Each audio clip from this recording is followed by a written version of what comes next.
Olá, meu nome é Matheus Israel e em outros vídeos desse canal falei sobre a existência de Deus, sobre quem é esse Deus, sobre Jesus ser o único Salvador e também sobre o Espírito Santo. Agora eu gostaria então de falar sobre o assunto da Trindade. É um tema bastante complexo e tenho visto tanto não cristãos quanto cristãos tendo diversas dúvidas a respeito desse assunto. Então gostaria de tirar ao menos algumas dessas dúvidas com esse vídeo.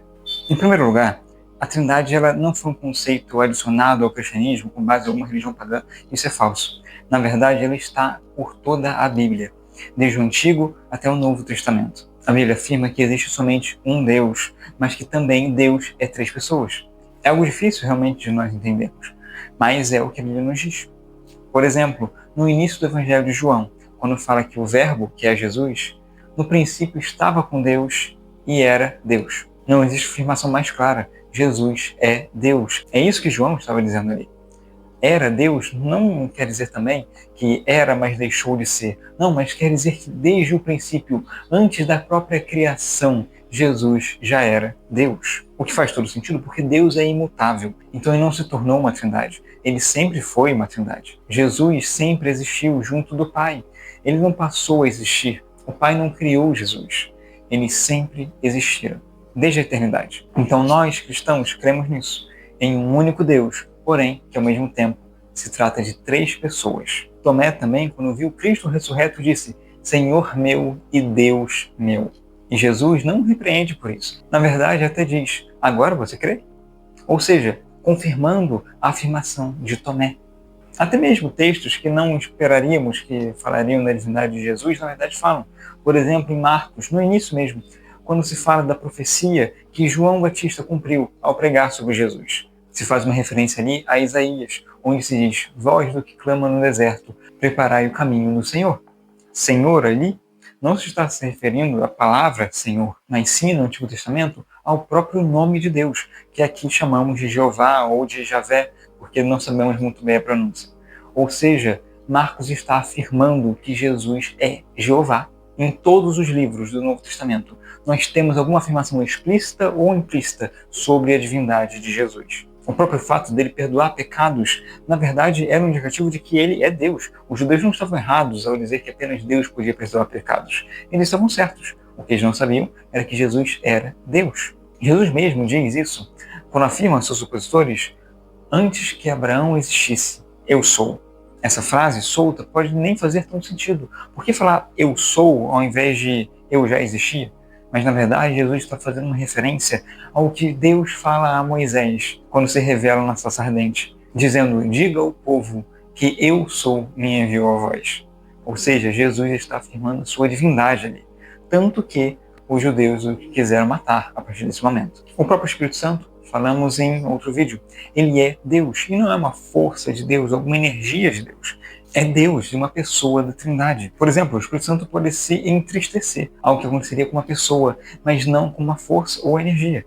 Então, quando nós cristãos dizemos que buscamos o Espírito Santo, não estamos meditando para alcançar um grau de iluminação como pessoas de outras religiões fazem. Não, na verdade estamos buscando um relacionamento mais próximo com Deus.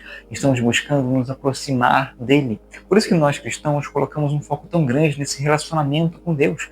Porque Deus não é uma força, não é uma energia, não é algo, ele é alguém. Aliás, todo o conceito da Trindade coloca ainda mais peso na encarnação de Jesus. Porque não estamos falando de alguém que foi criado por Deus e então depois sacrificou pela humanidade. Não, estamos falando do próprio Deus que se entregou pela sua criação. Ele que criou as árvores estava aprendendo a ser um carpinteiro.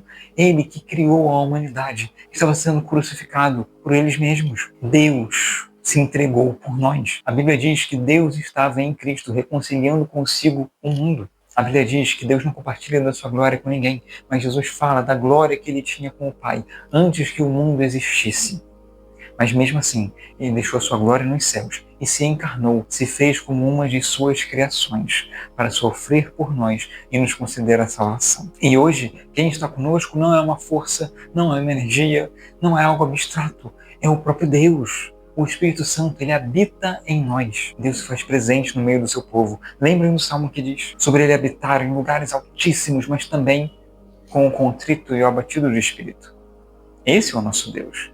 Mesmo em toda a sua majestade, ele ainda se faz presente no meio de nós, criaturas minúsculas perante ele. Então, ao aprendermos sobre a Trindade, entendemos que não é meramente um conceito a ser debatido por teólogos, mas uma realidade bíblica. No batismo de Jesus, o Espírito Santo se fez presente em forma de pomba e o Pai falou dos céus. Até mesmo nas nossas orações, ela se faz presente. Quando oramos, oramos ao Pai no nome do Filho e o Espírito Santo intercede por nós. Então, seja ao longo da história bíblica ou na nossa vida como cristãos hoje, a Trindade inteira se faz presente. E é importante que saibamos disso. Mas também é importante não tentarmos comparar Deus com coisas desse mundo. Algumas pessoas tentam comparar a Trindade com os estados da água, sólido, líquido, gasoso, ou quem sabe com um ovo, com casca, gema e clara, tentando explicar como a Trindade funciona. Mas todas essas explicações não chegam nem perto de descrever a Deus. Na verdade, elas caem em severos erros, porque não são três deuses, mas também não é um Deus se apresentando de formas diferentes ao longo da história. E também, cada pessoa da Trindade não é parte de Deus. Cada uma delas é plenamente Deus. Então nós não podemos comparar Deus com nada nesse mundo. A própria Bíblia nos diz isso. O que devemos fazer é nos submeter à palavra que Ele revelou a nós, através da Bíblia. Então espero que vocês tenham entendido, ao menos um pouco, sobre esse assunto, que realmente é bastante complexo. Mas se tiverem alguma dúvida, podem me perguntar, seja aqui nos comentários ou através do meu e-mail. Fiquem na paz e até o próximo vídeo.